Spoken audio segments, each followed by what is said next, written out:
Hola, soy Antonio Sala. En este vídeo vamos a continuar con la exposición de lo que es el control descentralizado plant-wide en industria de esta perspectiva global. Bueno, más que continuar, vamos como aquel que dice a empezar. En el sentido que en un vídeo anterior simplemente hicimos la introducción y presentación del problema. Uno pasa por cursos de ingeniería industrial y de control en particular y le dicen un montón de cosas, cada una separada en su parcelita y en su asignatura, pero lo que es el control de sistemas complejos requiere una perspectiva global y en procesos industriales teníamos estos 5 pasos: diseñar un proceso fácil de controlar, estructura de control, flujo de información y luego ya ajuste de controladores, implementación, análisis de datos, etc. Esta es la idea que dimos en un vídeo previo, aunque también lanzamos la advertencia de que en manufactura o algo así a lo mejor estás más interesado en control numérico, robots, interacción entre personas y máquina, que no en cascada feed-forward o multiloop, que es de lo que vamos a hablar aquí. Igual que en aeroespacial estarás más interesado en navegación inercial, acelerómetros, yo qué sé. Y si estás haciendo la tesis doctoral sobre algún tema súper específico, pues a lo mejor tampoco te interesa este gran esquema de las cosas. Pero si estás haciendo ingeniería industrial especializándote en control de sistemas complejos, esto sí que es importante. De modo que en este vídeo vamos a hablar de los ítems 1 y 2, diseño de procesos orientado a control y selección de estructura de control, flujo de información. El vídeo va a ser muy largo, más largo de lo habitual, 3/4 de hora, con lo cual, bueno, pues tómate un café o míratelo en varias tandas y pausa cuando empieces a dormirte. Y a lo mejor, pues si llegas al final y eres uno de los pocos que se lo ve entero, pues pon en los comentarios: yo lo conseguí. Podía haberlo subdividido en más ítems, pero eso es precisamente lo que he hecho en otros vídeos de la colección, donde explicaba en detalle las cosas que aquí simplemente daremos el nombre y un esbozo de la idea principal. No lo he cortado porque el objetivo es precisamente esa visión global, ese plan maestro y gran esquema de las cosas, diciendo en un único vídeo todo lo que tienes que saber sobre el tema para que si no te suena lo busques en otros materiales. Con lo cual, una vez advertidos de lo largo que va a ser todo esto, vamos a empezar con el primero de los apartados: diseñar procesos pensando en el control. ¿Qué significa el ítem 1? Diseñar procesos orientados hacia el control. Pues esto es importante, en el sentido que normalmente el rendimiento económico de mi proceso no va a depender de los transitorios, del tiempo de establecimiento, sobre oscilación, etc. En el sentido que el consumo del aire acondicionado de mi despacho va a depender de la temperatura de referencia, básicamente, o de la tecnología, el tipo de refrigerante, la compresión, etc. El rendimiento. Y no va a depender sobre si el sistema de control y el termostato tarda 5 minutos o 7 minutos en alcanzar la temperatura que yo le pongo en el mando a distancia. Por lo tanto, el coste variable, cuando esto está funcionando, coste diario de operación, pues el 99% viene determinado por en qué punto de operación quiero que esté el proceso. El control puede tener influencia en este coste diario de operación, coste variable, debido a su capacidad de reducir varianza. Si yo quiero producir un producto con una cierta pureza, el coste en energía y reactivos dependerá de esa pureza media, pero claro, si yo debo venderlo con una calidad del 70%, me será más barato producirlo con una media del 71% y un intervalo de confianza del más menos 1%, eso será más barato que producirlo con una media del 75% más menos 5%. Reducir variabilidad puede ayudarme a tener una media más cercana a los límites tecnológicos o de calidad, ¿vale? Pero en principio la idea principal es que el coste de operación variable va a depender de la media del punto de operación donde yo deba situar a mi proceso. Y por tanto, ¿qué hace el control? Pues intentar alcanzarlo, intentar no desviarse mucho, y lo que debo diseñar el proceso es pues con un extra de potencia para que si hace demasiado calor o demasiado frío fuera, pues yo pueda seguir manteniendo el punto de operación, y también un poco, pues claro, pues que no tarde 3 horas en calentar mi casa. Tengo que tardar En vez de 3 horas, pues 30 minutos. Entonces, bueno, pues optimizar el punto de operación y dimensionar con una extra potencia para conseguir alcanzar ese punto rápido cuando alguna perturbación es un poco inusual, pues ahí es donde está el coste variable, punto de operación, y el coste fijo, si yo pongo un equipo de refrigeración de 5 kilovatios o de 10 kilovatios. Y luego ya cuando voy a controlar, pues yo tendré que seleccionar variables controladas y variables manipuladas, de modo que haya una dinámica donde las variables manipuladas, los actuadores puedan moverlo mucho y rápido las variables controladas. Entonces, si los actuadores pueden moverlas mucho y rápido, eso será fácil de controlar. Y si los actuadores las pueden mover, las variables controladas, poco y lento, cuando el cliente quiera cambiar de punto de operación tardaré mucho, o cuando hay una perturbación grande no le podré hacer frente. Lo rápido que voy a poder alcanzar una cierta temperatura, en principio, va a estar determinado por la potencia de mi sistema de refrigeración. Aunque yo diga en mis clases el tiempo de establecimiento, los polos, etcétera, pero en la práctica yo debería estar enfriando casi a tope hasta que cuando ya me empiece a acercar a la temperatura correcta, entonces empiece a hablar del control una vez dejo de saturar. Pero en el gran esquema de las cosas, que es lo que estamos viendo aquí, lo que voy a tardar a calentar o enfriar mi aplicación dependerá de la potencia de mi sistema y no de la sintonía del PID, porque ese PID lo que deberá hacer es aprovechar bien esa potencia. Y también en el caso multivariable, pues yo debería comprobar un poco que hay ciertas maniobras principales que tienen sentido físico, son razonables y que estén bien condicionadas. Eso sí, sabes lo que es, ¿vale? Y por lo tanto, pues el diseñar un proceso bien condicionado, con actuadores que muevan las variables controladas mucho y rápido, con una potencia adecuadamente dimensionada y con un punto de operación óptimo económico, pues eso es mucho más importante que si la sobreoscilación de un transitorio que va a ocurrir una vez cada 2 meses es del 2% o del 4%. La siguiente idea a considerar es cuantos más sensores buenos mejor. O sea, las prestaciones de mi sistema de control en mucha medida van a depender de lo bueno que sean mis sensores. ¿Qué diferencia hay entre conducir un coche autónomo y hacer navegar un robotito en miniatura por uno de mis laboratorios? Pues moverlo adelante, atrás, izquierda y derecha es prácticamente lo mismo. La diferencia está en que el coche autónomo necesita saber su posición, velocidad y la de los obstáculos, la posición de los obstáculos, la posición de los peatones, la intención que tienen los peatones, si van a cruzar o no, a qué velocidad se están moviendo los otros coches. Entonces, si todo eso yo lo supiera, entonces el problema del coche autónomo sería lo mismo que mover izquierda o derecha un robotito con ruedas en una sencilla práctica que hagamos aquí en la universidad. Por lo tanto, ¿dónde está el problema? Pues el problema realmente en el gran esquema de las cosas está en la sensorización. ¿Qué tecnología de radares, cámaras, redes neuronales detectando cosas, etcétera, utilizo para saber que a 20 metros a la derecha de mi coche hay un peatón moviéndose hacia mí? Eso, por tanto, es Smart Sensing. Cuando yo sepa eso, girar el volante hacia la izquierda para esquivarlo está en el gran esquema de las cosas tirado.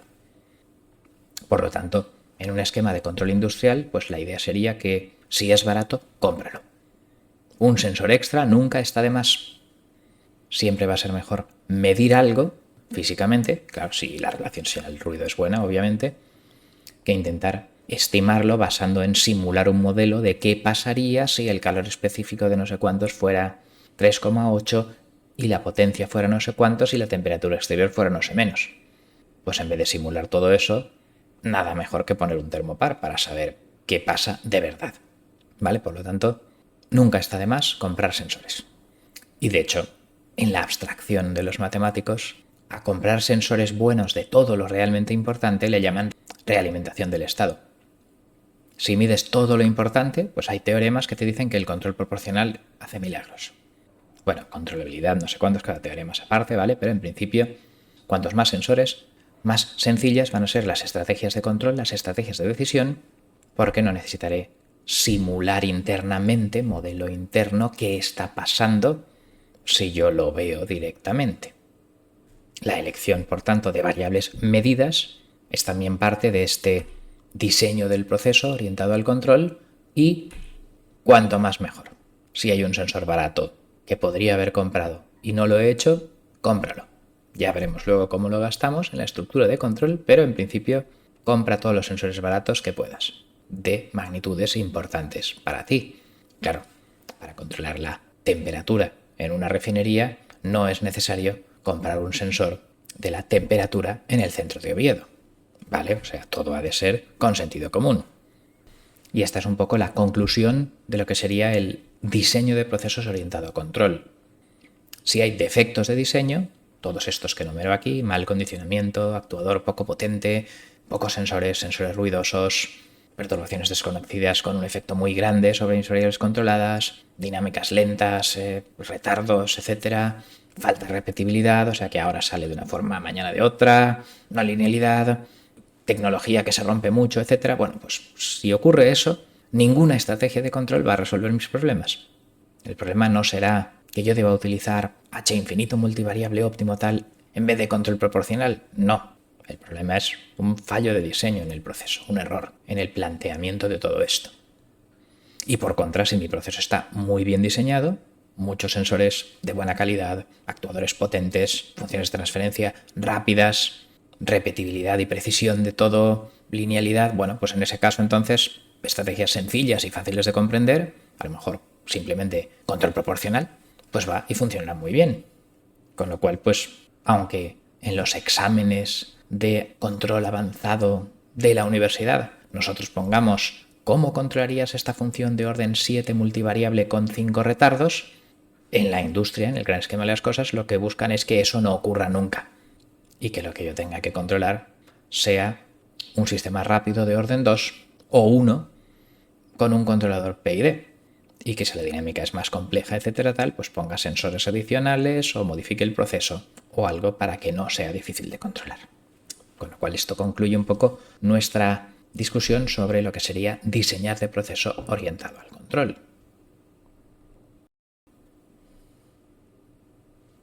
Una vez tenemos nuestro proceso, se supone que diseñado y con muchos sensores y actuadores, etcétera, ahora vamos a controlarlo. Y la primera decisión sería control centralizado o descentralizado. Cuando decimos centralizado es que tenemos capacidad de cómputo inmensa en cualquier teléfono, entonces yo alimentaría todos los sensores de una refinería, 310 por decir algo, a un ordenador y que decida 190 variables manipuladas. Revoluciones de bombas, válvulas, concentraciones de reactivos, potencias de resistencias calefactoras, caudales de gas, etc. ¿Eso podría funcionar? A lo mejor un matemático te diría que sí, pero un ingeniero te dirá que no. Eso no es una opción. Yo debo dividir en sistemas, subsistemas, es un cierto flujo de información descentralizado, divide y vencerás, y dividir el control de mi sistema en un control de la destilación 2, control de la destilación 3, control del nivel 4, control de la temperatura 5 y cosas así, e intentar diseñar el proceso para que esos subsistemas interaccionen poco y puedan ser controlados de forma independiente. Y por lo tanto, pues nos vamos a concentrar en discutir la opción descentralizada, donde deberemos dividir el proceso en muchos subsistemas, muchos bucles de control, ojalá que independientes, y eso es de lo que vamos a hablar cuando mencionamos este gran esquema de las cosas. Y en industria, pues solo unos poquitos subsistemas se van a controlar con predictivo, multivariable, Kalman, etc. Eso no lo vamos a cubrir aquí en este material, aunque sí que como mi objetivo es eso, hablar de todo, bueno, pues hay que pensar que cuando este divide y vencerás no consiga dividir lo suficiente y haya una interacción fuerte entre distintos elementos y que no pueda alcanzar con PIDs o algo así las prestaciones requeridas, bueno, pues tendré que hacer cálculos conjuntos y controlar variables a la vez, pues va a pedir hacer cosas con matrices, por ejemplo. Pero ya digo, ese detalle, como último recurso cuando las cosas no funcionan, se va a quedar fuera de esta presentación. Aunque si estás haciendo la tesis en ello, pues igual para ti sea lo más importante de todo. Pero para los que piensan en todo esto, en su versión conjunto, o en otras opciones, pues igual no es lo más importante de todo. Con lo cual vamos a detallar qué es esto de seleccionar la estructura de control. Vamos a ir de más sencillo a más complicado, o digamos desde una configuración base, donde yo tenga una temperatura y una resistencia y una referencia de temperatura, que sería un bucle de control, o un multilazo, que yo pues tengo que controlar 3 temperaturas y tengo 3 resistencias para decidir su potencia térmica y 3 referencias de temperaturas. Bueno, pues esa será la configuración base. Y luego hablaremos de qué haremos si tengo menos sensores que eso, si tengo más sensores que eso, sensores extra, si aunque tenga que controlar 3 temperaturas tengo 5 resistencias, variables manipuladas adicionales. Y también, pues claro, en el gran esquema de las cosas la seguridad es importante. Lo que gano en un año lo pierdo en 15 segundos en caso de un accidente. Y luego ya pues unos cuantos refinamientos. Bueno, pues vamos a ello. La configuración base pues es eso, controlar 3 temperaturas con 3 PIDs a los que les lleguen 3 referencias y cada PID actúe sobre una resistencia para el tanque 1, tanque 2 y tanque 3. Entonces pues eso lo llamamos multiloop, multilazo, y si has estudiado estas cosas pues hay que elegir qué temperatura con qué resistencia, bien por sentido común, bien con técnicas numéricas, ganancia relativa, etc. Si hay cierta interacción remanente, entonces yo podré hacer desacoplamientos si es necesario.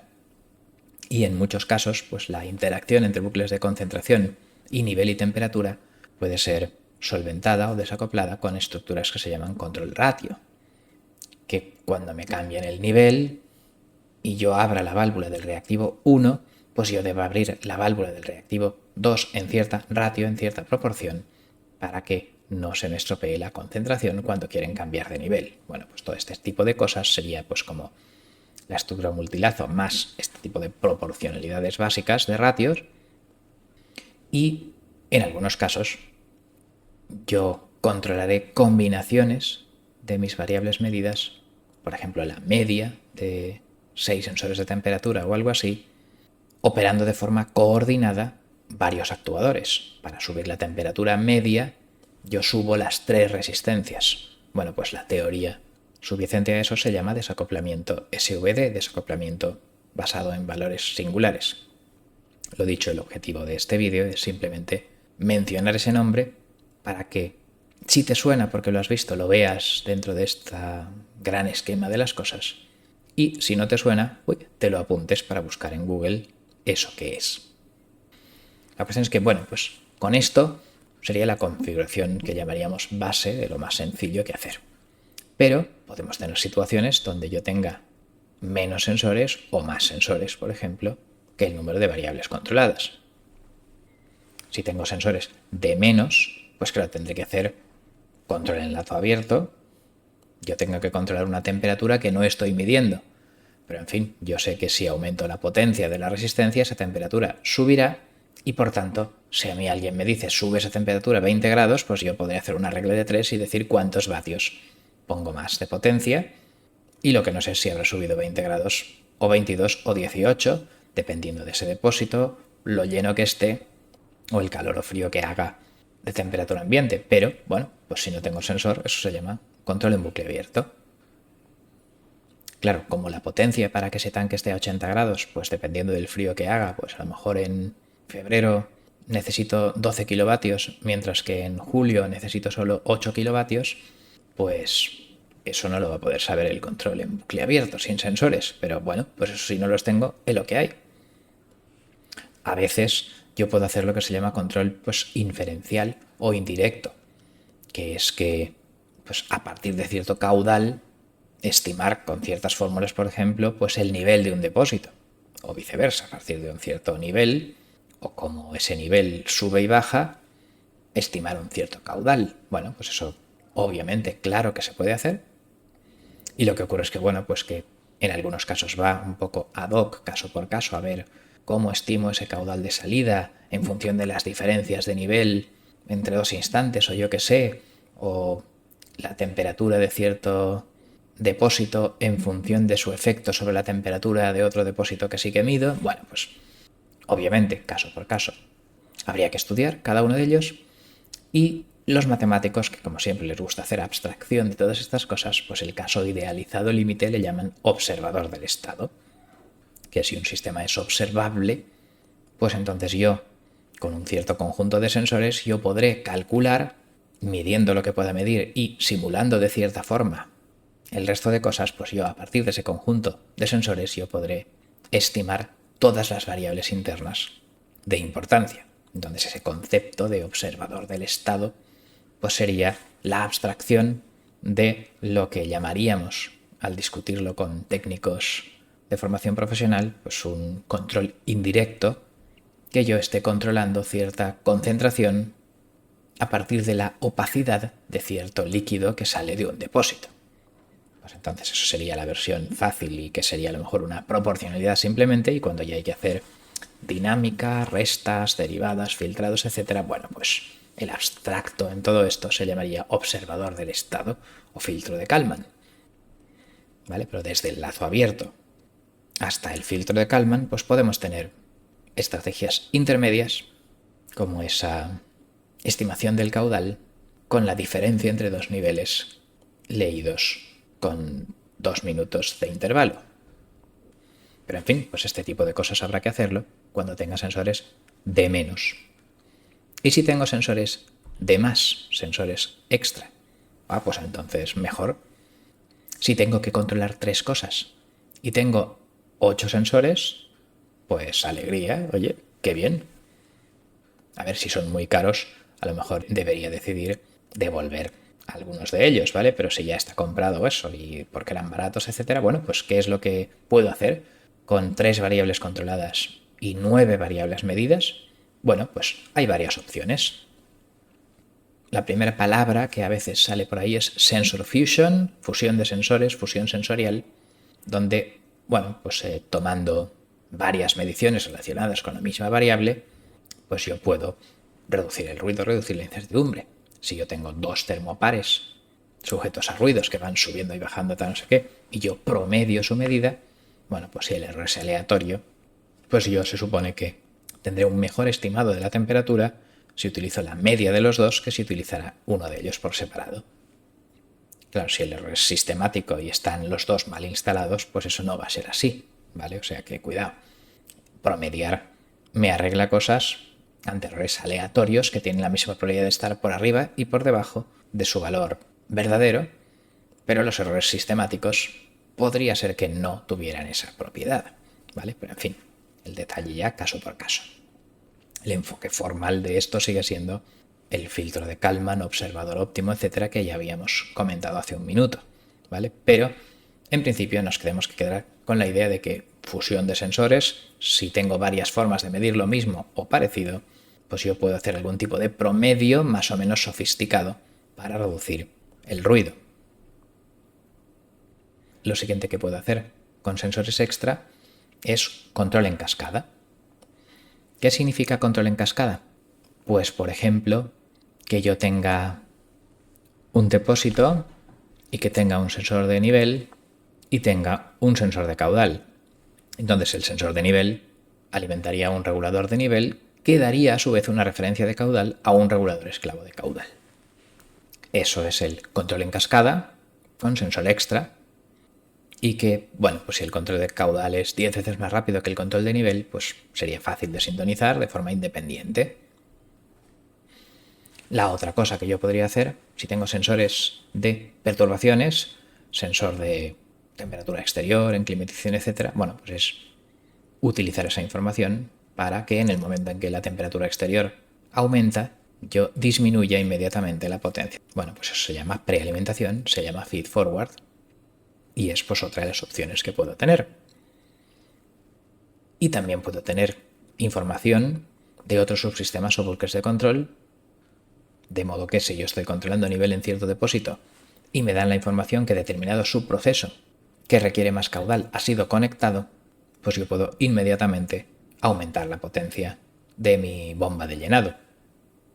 Entonces eso pues lo podemos llamar desacoplamiento, porque es una interacción entre dos sistemas de control que se supone que yo estoy diseñando ambos, el proceso 1 y el proceso 2, o bien le podemos llamar feed-forward, porque pues si yo considero que esa conexión y desconexión del proceso 2 está fuera de mi control porque yo soy el que se encarga del proceso 1. O sea que desacoplamiento y prealimentación son primos hermanos.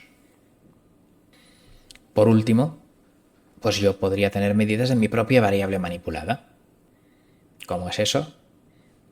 En el control en cascada, este que hemos hecho aquí, el controlador de nivel da una referencia de caudal, flow setpoint.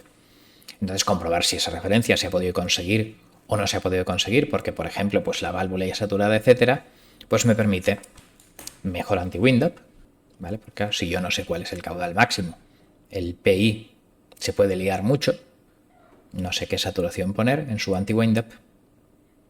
Entonces, pues medir mi propia variable manipulada permite ese anti-wind-up mejorado y permite también, pues claro, detectar fallos en mi actuador. Si cuando yo digo que suba el caudal veo que no sube, pues entonces disparo cierta alarma. Con lo cual, hasta medir mi propia variable manipulada, sea porque está de regalo en cascada o porque yo ponga un sensor de potencia en mi resistencia para ver si está calentando o no como debe, bueno, pues eso también me puede ayudar. Con lo cual, pues todas estas opciones de fusión sensorial para reducir ruido, control en cascada, feed forward o desacoplamiento, que son casi lo mismo, y medida de mi propia variable manipulada, pues todo esto son sensores extra que me pueden mejorar las prestaciones de esa configuración base de 3 temperaturas a controlar, 3 sensores de temperatura. Bueno, pues estas son las opciones que deben estar en mi caja de herramientas. ¿Y qué sería lo siguiente? Bueno, podría hasta incluso tener variables manipuladas adicionales. Yo puedo tener una temperatura a controlar y puedo tener 2 formas de calentar el agua de mi depósito. Una resistencia eléctrica o un intercambiador de calor por vapor o una caldera de gas. Entonces, pues yo podría hacer una fusión de actuadores, una fusión de variables manipuladas, repartiendo la carga, dependiendo del coste por kilovatio eléctrico, vapor o gas o de la hora del día o algo así, pues yo puedo decidir calentar de una forma u otra. O bien a veces, pues si siempre la resistencia eléctrica es más cara que el intercambiador conectado a mi línea de vapor, bueno, pues si siempre va a ocurrir así, pues entonces hacer rango dividido y solo conectar la resistencia eléctrica cuando el intercambiador de vapor esté saturando, esté abierto a su máximo caudal de vapor. Entonces, bien por rango dividido, bien por reparto de carga, con algún tipo de optimización de coste, pues yo puedo fusionar esos 3 actuadores de calentamiento como si fueran solo uno de ellos. Bien, esta es una opción. Otra opción que hay es lo que se llama control en cascada con variable manipulada actuador extra. ¿Qué significa? Pues significa, por ejemplo, que yo puedo tener un intercambiador de calor y para controlar la temperatura de salida, pues yo en la válvula de bypass me la puede controlar en cuestión de un par de segundos, abriéndose y cerrándose para subir o bajar esa temperatura, mientras que el intercambiador de calor tarda unos cuantos minutos. Entonces yo puedo utilizar ambos, pero utilizar el bypass para controlar de forma rápida la temperatura y el vapor para controlarla de forma eficiente, porque lo que no tiene ningún sentido es calentar agua a 90 grados en el intercambiador con el vapor para luego enfriarla a 35. Entonces, pues el combinar adecuadamente esos 2 actuadores con diferente ganancia y diferente escala de tiempo se hace con un bucle que se llama control en cascada actuador extra y que obviamente pues no es el objetivo aquí de explicarlo, pero simplemente si sabes lo que es, correcto, lo anotas como ok, recordado, importante, y si no, pues buscas en internet qué es exactamente a lo que me estoy refiriendo. Pero en fin, pues aquí tenemos o el control en cascada o la fusión de variables manipuladas, son las 2 opciones para tener mejoras en mis prestaciones de control si tengo esta opción de variables manipuladas extra, además de esa configuración base. O sea, yo podría tener 3 temperaturas a controlar y 5 elementos calefactores. Bueno, pues estaríamos hablando de esto, de aquí. De hecho, yo podría tener ambas opciones a la vez. Yo podría tener sensores extra y actuadores extra. ¿Esto qué significa? Pues bueno, está bien. Cuantos más sensores y más actuadores, mejor. Dado que tengo sensores y actuadores extra, podría establecer variables controladas secundarias y referencias secundarias para ellas, en el sentido de que yo puedo querer controlar la temperatura de un tanque, pero yo podría decir que para que esa temperatura de un tanque no varíe tanto, yo podría controlar la temperatura de entrada de los reactivos. Bueno, pues perfecto. Si puedo calcular de alguna forma que optimice algún coste económico o algo así, esa temperatura de entrada de los reactivos, pues entonces yo podría hacer una especie de multilazo con un control de temperatura de tanque y control de temperatura de reactivos, porque tengo sensor y actuador para ese bucle secundario. Entonces ese tipo de cosas, por ejemplo, pues podrían dar lugar a lo que se llama, pues eso, control gradual. Quiero que el tanque esté a 60 grados y caliento los reactivos a 50 para repartir un poco la faena. Bueno, vale, pues perfecto, es una opción, ¿vale? Establecer referencias secundarias. Pero claro, también si no sé cómo calcular esas referencias secundarias, pues yo podría hacer lo que se llama doble cascada, que es decir, que yo caliento el tanque con un cierto intercambiador de calor que recircula su agua del tanque, y si ese intercambiador de calor está muy por encima del punto de operación, eso significa que los reactivos me están llegando demasiado fríos y por tanto yo debería enviar una referencia de temperatura de reactivos a ese control secundario, calculada no por ninguna forma particular de calcularla, sino porque mi intercambiador está casi saturando y por tanto es que los reactivos entran demasiado fríos. Bueno, pues eso llamaríamos doble cascada. El incremento excesivo de un actuador produce una referencia para que un control esclavo intente solucionar y que ese actuador vuelva a un punto de operación nominal. Ya digo, el detalle es algo que si te suena, pues ese es el objetivo de este vídeo, enumerar todas estas herramientas, y si no te suena, pues intenta buscar el detalle en otros sitios.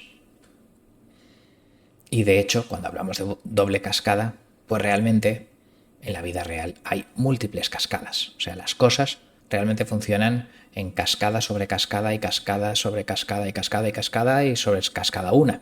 En el sentido que el presidente del gobierno lleva al país.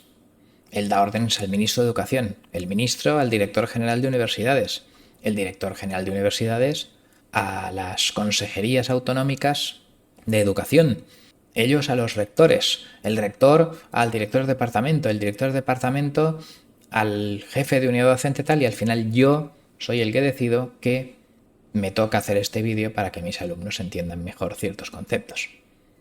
Entonces al final, ¿por qué he decidido hacer este vídeo? Soy el séptimo en una cadena de órdenes. Entonces las cosas de verdad funcionan no con doble cascada, sino con triple, cuádruple o quíntuple. Desde la junta de accionistas de una empresa química hasta que un PID decide que hay que aumentar el caudal en esta válvula, pues hay 19 niveles en cascada, digamos.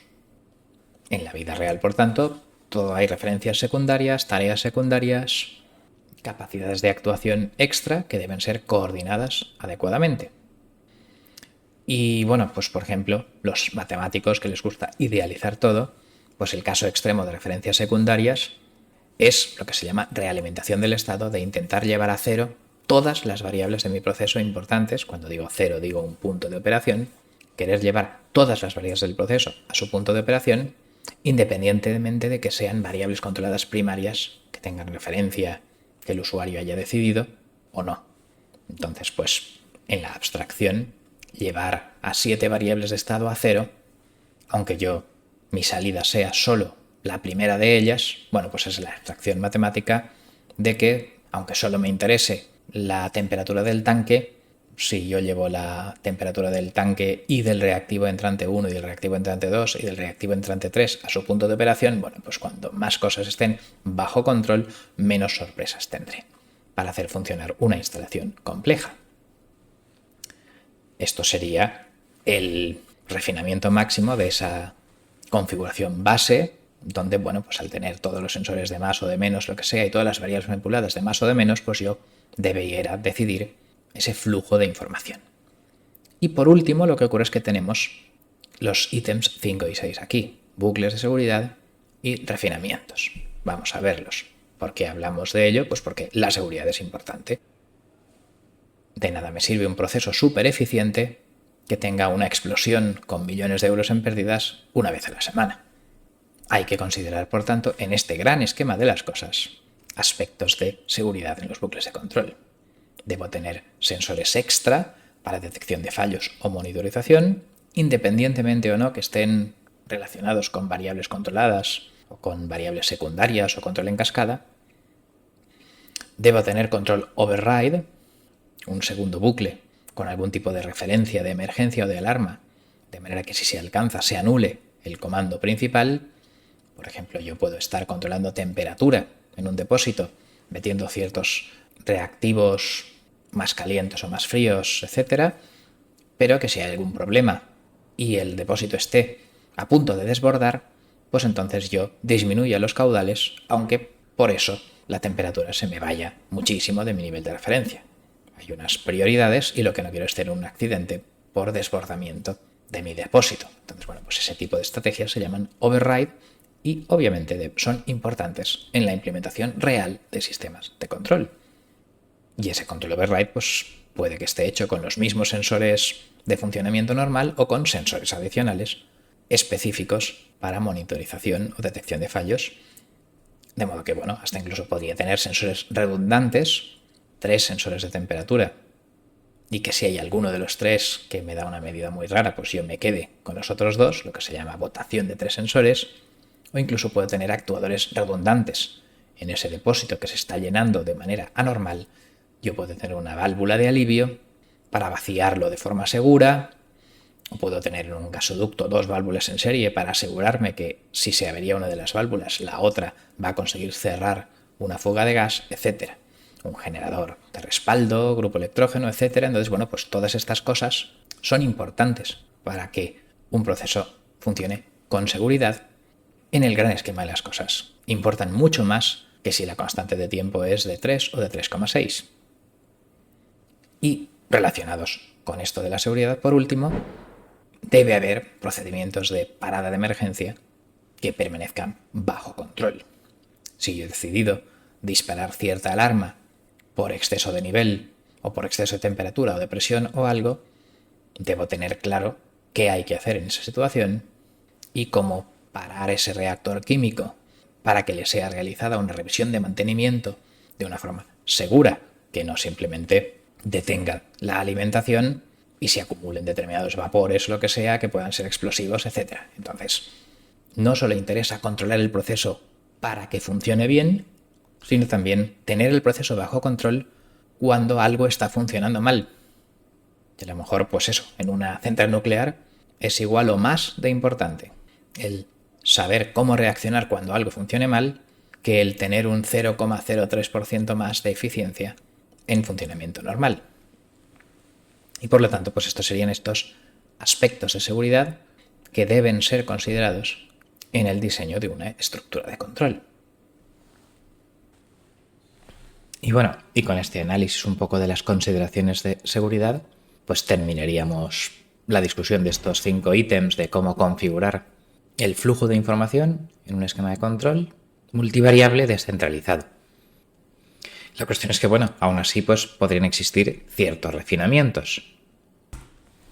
Para concluir la exposición, o sea, podríamos tener en el flujo de información bloques que hicieran cosas no lineales. Por ejemplo, pues si determinado sensor tuviera una curva logarítmica de su sensibilidad a cambios de temperatura o lo que sea, bueno, pues yo podría hacer una exponencial. De modo que, pues, bloques que inviertan no linealidades en actuadores y sensores.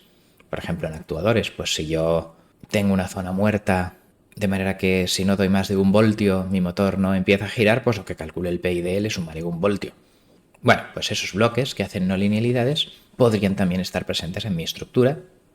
Y claro, en el caso más general, como siempre cuando hacemos la abstracción que les gusta a la gente más orientada a la matemática, pues se llamará linealización por realimentación, donde a partir de medidas de mis estados internos, pues yo podré hacer ciertas operaciones que cancelen no linealidades en dicha ecuación de estado para que el proceso parezca lineal. Pero ya digo, eso es como más abstracto Y al nivel que estamos aquí discutiendo, pues bueno, no olvidarse de la posibilidad de tener bloques que hagan algún seno, coseno, logaritmo o lo que sea para invertir, cancelar no linealidades.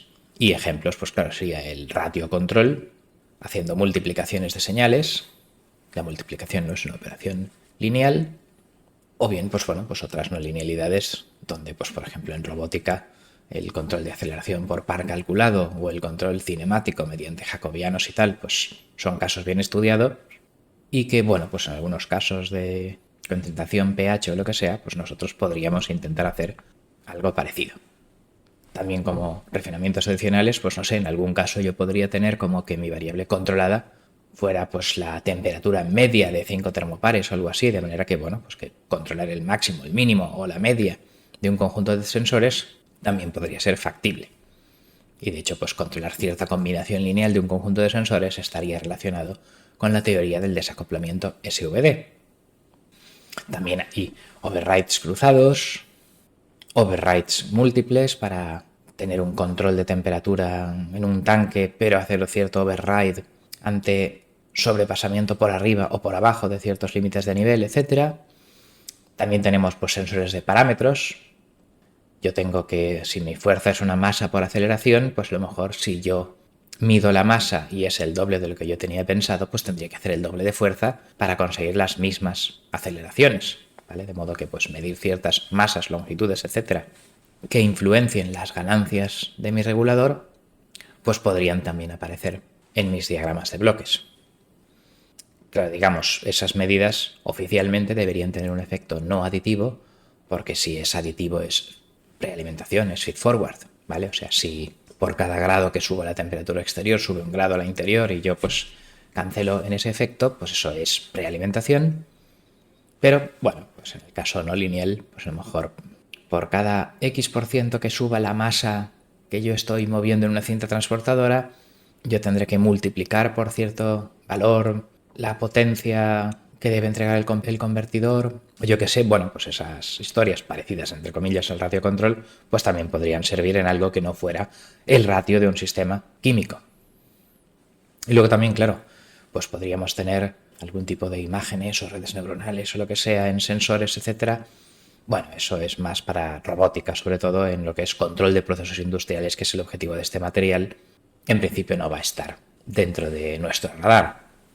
Pero en fin, en general, y para concluir con todo esto de la estructura de control, pues nunca lo sabremos todos.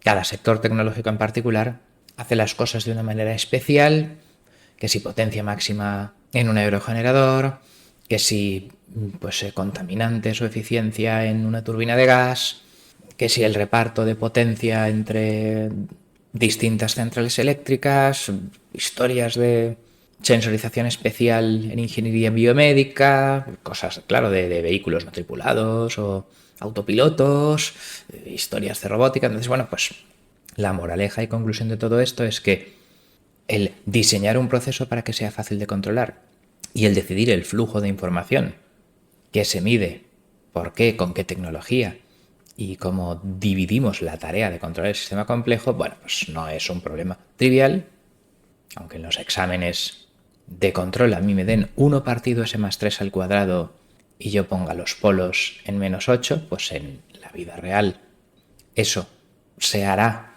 lo veremos en el siguiente vídeo, digamos, pero cuando todas estas cosas que estamos viendo aquí estén solucionadas, y entonces, bueno, pues cuando en fabricación de plásticos se miden y se controlan las cosas de una cierta manera, bueno, pues en principio no suele ser porque no conozcan las matemáticas suficientes, porque si hiciera falta pagarían a un matemático, sino que, bueno, por algo es, ¿vale? La moraleja es, conoce tu proceso y aprende de las personas que lo conocen.